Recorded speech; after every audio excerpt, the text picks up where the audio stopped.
नमस्कार दोस्तों, स्वागत है आपका 6 अप्रैल की इवनिंग रिपोर्ट में।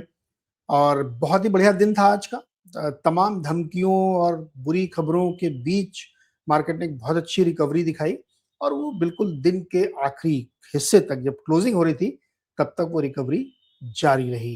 वीकेंड के दौरान ट्रंप ने एक बहुत ही खतरनाक ट्वीट किया जिसमें धमकी, गाली सब कुछ थी। कच्चा तेल भी ऊपर से नीचे नहीं आया, बॉन्ड यील्ड ऊपर नीचे आए, उसके बावजूद मार्केट ने एक स्मार्ट रिकवरी दिखाई। कई सारी खबरें चल रही थी, उस पर भी बातचीत करेंगे, लेकिन पहले देखते हैं डेटा क्या कहता है आज का। तो 6 अप्रैल की रैली में जो 3 मुख्य बातें हमें दिखाई दे रही, पहली तो ये कि एक बहुत ही स्मार्ट शॉर्ट कवरिंग रैली थी, बहुत ही स्मार्ट रैली थी। बावजूद इसके कि ट्रंप का वो थ्रेट था जिसमें उन्होंने गाली गलौज किया था और कच्चे तेल के दाम भी नीचे नहीं आए थे। 110, 111, 110, 111 की रेंज में ही वो बने रहे। बैंक शेयर्स ने इस पूरी रैली को लीड किया। बैंकों की ज्यादा पिटाई हुई थी, तो नो डाउट कि बैंक ही उसको लीड करेंगे। खासतौर पे एचडीएफसी बैंक लगातार लीड कर रहा है। एक ही लैगार्ड था उसमें, रिलायंस। आपको याद होगा लास्ट थर्सडे को भी रिलायंस पिटा था और आज सबसे बड़ी गिरावट रिलायंस में आई, अदरवाइज मार्केट और ज्यादा ऊपर जा सकता था। एफआईआईस की सेलिंग कंटिन्यू है। That is the bad point कि मतलब अभी नंबर हम लोग आगे देखेंगे, वहां पे कोई मतलब कोई मुरव्वत नहीं कर रहा है, हर रैली पे वो बेच रहे हैं और हर भाव पे बेच रहे हैं। ये एक कंसर्न की बात होनी चाहिए।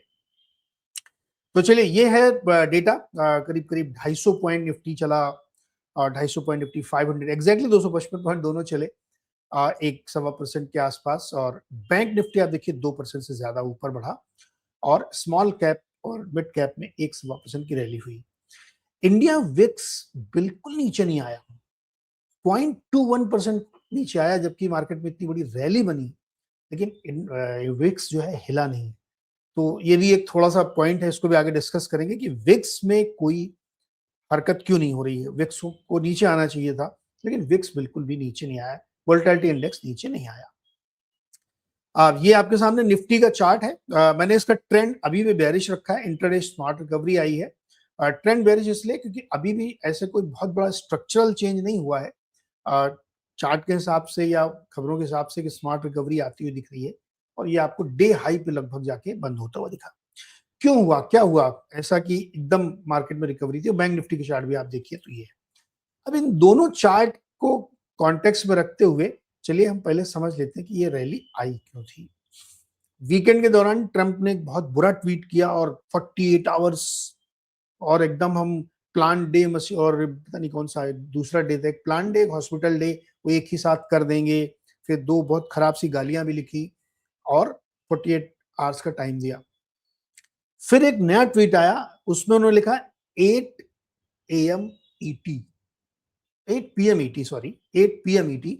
तो वो 8 PM ET होगा हमारे बुधवार को सुबह 5:30 बजे। यानी वो उन्होंने एक टाइम भी लिख दिया कि इस समय के बाद हम कुछ भी कर सकते हैं और ये कर सकते हैं, वो कर सकते हैं।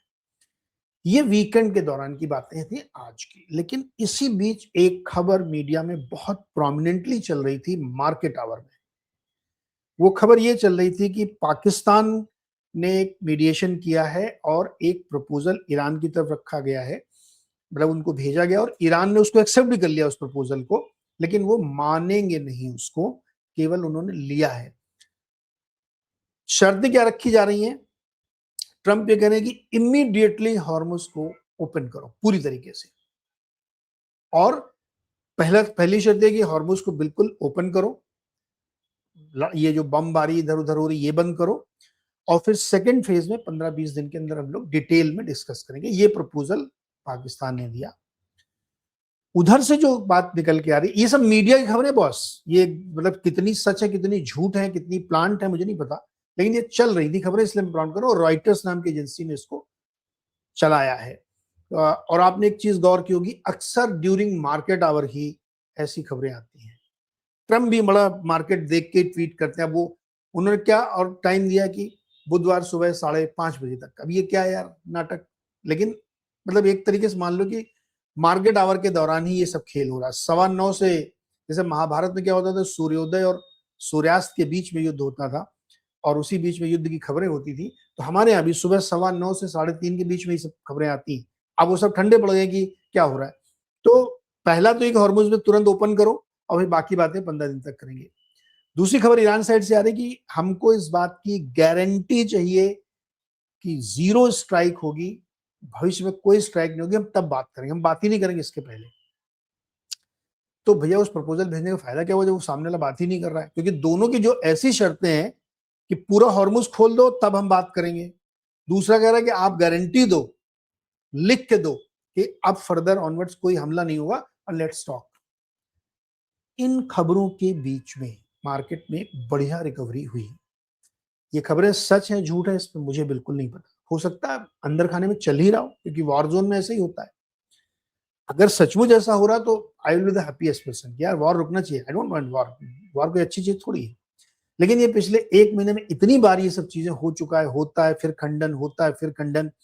अभी थोड़ी देर पहले व्हाइट हाउस की तरफ से भी खबर आई है कि ये जो प्रपोजल दिया गया है 15 तरीके का, इस पर व्हाइट हाउस ने कोई विचार नहीं किया है। तो यार बात कर कौन रहा है भैया? कौन इसके हाँ ना कर रहा है? प्रपोजल कौन बना रहा है? पाकिस्तान का उसमें 1.5 अकल क्यों लग रही है? ये सब बहुत कंफ्यूजिंग सिचुएशन है। बट जो भी है, अपने मार्केट ने रिकवरी की, अच्छी बात ये है। तो ये था आज का सिनेरियो कि मार्केट में ये खबर बहुत प्रोमिनेंटली रॉयटर्स ने, ब्लूमबर्ग ने, फॉक्स ने, वो एक जगह चलती थी, सब जगह चलती है, तो सब जगह चल रही थी। इस खबर के दम पर मार्केट ऊपर गया। ठीक है भाई, बहुत अच्छी बात है। और डे हाई पे जाके मार्केट ने बनाया, बावजूद इसके कि ना क्रूड नीचे आया, ना बॉन्ड यील्ड नीचे आई, ना रुपया बहुत स्ट्रांग हुआ, और ना ही यूएस की बॉन्ड यील्ड गिरी, और ना ही यूएस के फ्यूचर्स में कोई भयंकर तेजी हुई जब तक हम ये रिकॉर्ड कर रहे हैं। इसके बावजूद एक होप ट्रेड, वॉर बंद होने की उम्मीद का था। ठीक है, अब ये तो हो गया आपका निफ्टी और बैंक निफ्टी का चलने का। सपोर्ट किसने किया इसको मार्केट के ऊपर ले जाने में? तो बैंक देखिए आप, HDFC bank, axis bank, ICICI bank, Bajaj finance, SBI, सारे बैंक और फाइनेंशियल स्टॉक ही लीडर थे जो इस रैली को ड्राइव कर रहे थे, क्योंकि वहीं सबसे ज्यादा पिटाई हुई थी, सबसे ज्यादा पिटे गए थे वो। तो ऑब्वियस है कि शॉर्ट कवरिंग सबसे ज्यादा वहीं पे आएगी, वो आई। अब देखिए अकेले एचडीएफसी बैंक ने उस 255 में 72 पॉइंट उसके अकेले के हैं, 31 उसमें जोड़ दो तो 103 हो गए, 103 में 31 और जोड़ो तो 134 35 हो गए, उसमें 25 और जोड़ो तो कितना होगा? 150 पौने 150 के आसपास, उसमें 15 और जोड़ो और 13 ये 25, लगभग 200 पॉइंट से ज्यादा की रैली सिर्फ इन भाई लोगों ने की है, यानी बैंक और फाइनेंशियल्स ने लीड किया इस रैली को। ड्रैगर कौन था? आरआईएल, अकेले दम पे वो एकदम जिसको कहते ना कि ऊपर नहीं जाने दे रहा था। वरना ये आप सोचो 63 पॉइंट, और मुझे सच बता रहा हूं कुछ ऐसा समझ में नहीं आया कि ऐसी क्या खबर आई कि रिलायंस बुरी तरीके से पिटा, लगभग 3.5-4% गिरा, थर्सडे को भी गिरा था। तो ऐसा क्या आ रहा है कि रिलायंस में इतनी बुरी खबर आ रही है कि या क्यों गिर रहा है? अकेला वो स्टॉक पूरे मार्केट को नीचे खींच रहा था, जबकि बैंक वाले बेचारे लगे हुए थे। तो रिलायंस आज का विलन कह सकते हैं कि वो ड्रैगर था, उसने मार्केट को एकदम नीचे खींच दिया, और ओएनजीसी भी 4% नीचे गिरा। Now see the heat map. अब इस पूरे हीट मैप में एक लाल टीका आपको क्या दिख रहा है? रिलायंस, ब्लड रेड, सुर्ख लाल एक वही है, बाकी थोड़ा सा ओएनजीसी, बाकी पूरी ग्रीन है। और डार्क ग्रीन कौन है? HDFC, Bajaj finance, axis, SBI life, ये सब बढ़िया चले। तो हीट मैप, या जिसको हम लोग एडवांस डिक्लाइन कहते हैं, वो बहुत अच्छा था। मार्केट में एक बढ़िया रैली यहाँ पे बनती हुई दिखी। आगे आप वो नंबर देखेंगे। अब एचडीएफसी के चार्ट देखिए आप, 771, मतलब कहाँ 730 तक पहुंच गया था, लेकिन 2-3 दिन में चल के ये ऊपर आ गया, डे हाई पे बंद हुआ। एलएनटी एक अगला जो इस वॉर की वजह से बेचारा बहुत पिटा है, उसमें भी लगातार हम लोग देख रहे हैं कि इंप्रूवमेंट आ रहा है और शॉर्ट कवरिंग यहाँ पे हो रही है।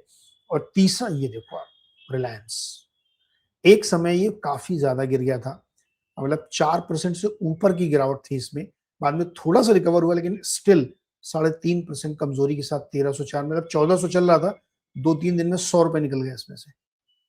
तो काफी वीकनेस इसमें अभी दिख रही है। मैं चार्ट का एक्सपर्ट नहीं हूं, लेकिन अगर यही रफ्तार रही तो 1260 आप बहुत जल्दी इसमें देखोगे। कोई रिकमेंडेशन नहीं, मेरे कहने को बिल्कुल मत मानना, मैं एकदम ऐसे ही फर्जी बातें कर रहा हूं। लेकिन अगर ये रुकी नहीं तो 1260 का लेवल आपको बहुत जल्दी दिखेगा रिलायंस में, क्योंकि अननेसेसरी क्यों पिट रहा है ये मुझे नहीं पता, लेकिन पिट रहा है। चलिए आगे देखिए, एडवांस डिक्लाइन में बहुत ही बड़ी एडवांस डिक्लाइन है। आप निफ्टी 500 के देखिए, 1:4, उधर तो 1:10 निफ्टी में, और बैंक तो सारे आज चले थे। और टोटल मार्केट में अगर आप देखिए तो 3200 शेयर मजबूती के साथ है, 1151 कमजोर बंद हुए। एडवांस डिक्लाइन सपोर्टिंग मार्केट की केवल लार्ज में शॉर्ट कवरिंग नहीं हुई है, अक्रॉस द मार्केट में लोगों ने अच्छी वैल्यू पिकिंग की होगी। तो value pick plus short covering से इस मार्केट ने value pick short covering with the hope, इस मार्केट का आज का ट्रेड ये रहा अगर रिलायंस को छोड़ दें तो। सेक्टोरली आप देखिए तो आज हमने लूजर नहीं हटाया क्योंकि एक या दो सेक्टर दिख रहे थे, बाकी सब गेनर थे। आप यहाँ देखिए capital market, consumer durable, financial, PSU, realty, सब में आज एक बढ़िया रिकवरी देखिए तो 1.25% से लेकर के 3% तक की रैली इसमें बनी। Now you see this number, ये एक बहुत अच्छा नंबर तो मैं नहीं कहूंगा। 6 अप्रैल को 8,167 करोड़ की बिकवाली फाइज ने की और 8,088 करोड़ की डीआईएस ने की। डीआईएस एक समय था जब इनसे 50% ज्यादा ही बाइंग करते थे, मतलब 8,000 वो बेचते थे या 12,000 खरीदते थे। इफ डीआईएस के पास, म्यूचुअल फंड के पास पैसे कम हो रहे हैं, ये सच है। हमने आपको वीकेंड वाले शो में सुनील जी के साथ डिस्कस करके बताया था कि अब डीआईएस के पास उतना ड्राई पाउडर नहीं बच रहा है, इसलिए आपको ये नंबर साफ दिख रहा है। और अभी 6 अप्रैल है, तो कितने दिन छुट्टी थी इसमें, मतलब ट्रेडिंग डे तो बहुत ही कम, मेरे ख्याल में 3 और उधर 1-2 रहे होंगे। देखिए 26,000 करोड़ की सेलिंग एफआई कर चुके हैं और 22,000 करोड़ की से बाइंग वो कर चुके हैं। अब यार मार्च में हमने आपसे कहा था शुरू में ही कि जिस रफ्तार से चल रहा है 1 लाख करोड़ पार हो जाएगा, तो 1.25 लाख करोड़ का माल बेचा था एफआईज ने। ये रफ्तार बता रही कि अगर ये नहीं रुका तो अप्रैल में भी 1.25 लाख करोड़ का आंकड़ा पहुंच जाएगा, विच इज वेरी नेगेटिव। यार 2 महीने में अंदर 2.5 लाख करोड़ बेच डालेंगे क्या? तो ये नंबर ये बहुत कंसर्न होना चाहिए। मुझे लगता है सरकार को इसमें सोचना चाहिए, भाई कुछ तो मेजर प्रॉब्लम है, वरना एफआई इतना क्यों बेच रहा? आज तो करेंसी स्टेबल थी फिर भी बेचा उन्होंने। और मैंने आपसे सुबह कहा था कि करेंसी जितना आप स्ट्रांग रखोगे एडमिनिस्ट्रेटिवली, मतलब कदम उठा करके आर्टिफिशियली अगर आप रुपए को स्ट्रांग बनाएंगे तो एफआई खुद बेचेगा, क्योंकि उसको तो मौका मिलेगा, उसको रियलिटी पता है कि ये जबरदस्ती आपने रोक रखा है, इसको वीक होना चाहिए, तो जबरदस्ती रोकोगे तो बेच लेंगे। और देखिए सामने आपके आ गया, शाम सुबह बात हुई थी, शाम को आ गया सामने। तो इस पर मुझे लगता है सरकार को अब बात करनी चाहिए, एफआई के साथ एक मीटिंग करें, उनकी प्रॉब्लम समझें कि एसटीटी की दिक्कत है, कैपिटल गेन्स की दिक्कत है, करेंसी की क्या प्रॉब्लम, क्या है भाई, क्यों बेच रहे हैं इतना, क्यों नहीं बात कर रही सरकार उनसे? भाई बजट से पहले आप सबसे बात कर दें, आप एफआई को बुलाइए, जो मॉर्गन स्टैनली, गोल्डमैन सैक्स और बर्नस्टीन जितने लोग हैं, उनसे समझिए कि why are you selling so much. Government को इसमें बात करनी चाहिए भाई। और ये जो लोग कहते हैं कि एफआई की जरूरत नहीं है, हम डीआई के दम पे मार्केट चला लेंगे, प्लीज ना समझिए, ऐसी बातें मत करिए। एफआई की जरूरत है हमें। तो नंबर आपके सामने, आप पिछले जनवरी से देख लीजिए, जनवरी से अब तक 2.5 लाख करोड़ का माल बेच चुके हैं वो। और अभी देखिए महीना शुरू ही हुआ है, 26,000 करोड़ फिर बेच दिया उन्होंने। तो ये चिंता की बात होनी चाहिए इसमें, इसको ऐसे हंसी मजाक में नहीं उड़ाना चाहिए कि हम रिटेल वाले सब देख लेंगे। रिटेल वाले कुछ नहीं देख पाएंगे भाई। अब ये वाला नंबर देखिए, इसमें गोल्ड सिल्वर वही एक रेंज पकड़ के बैठे हैं, तो उसमें कुछ ज्यादा बात करने के लिए है नहीं। 4600, 4700, 4800 से रेंज।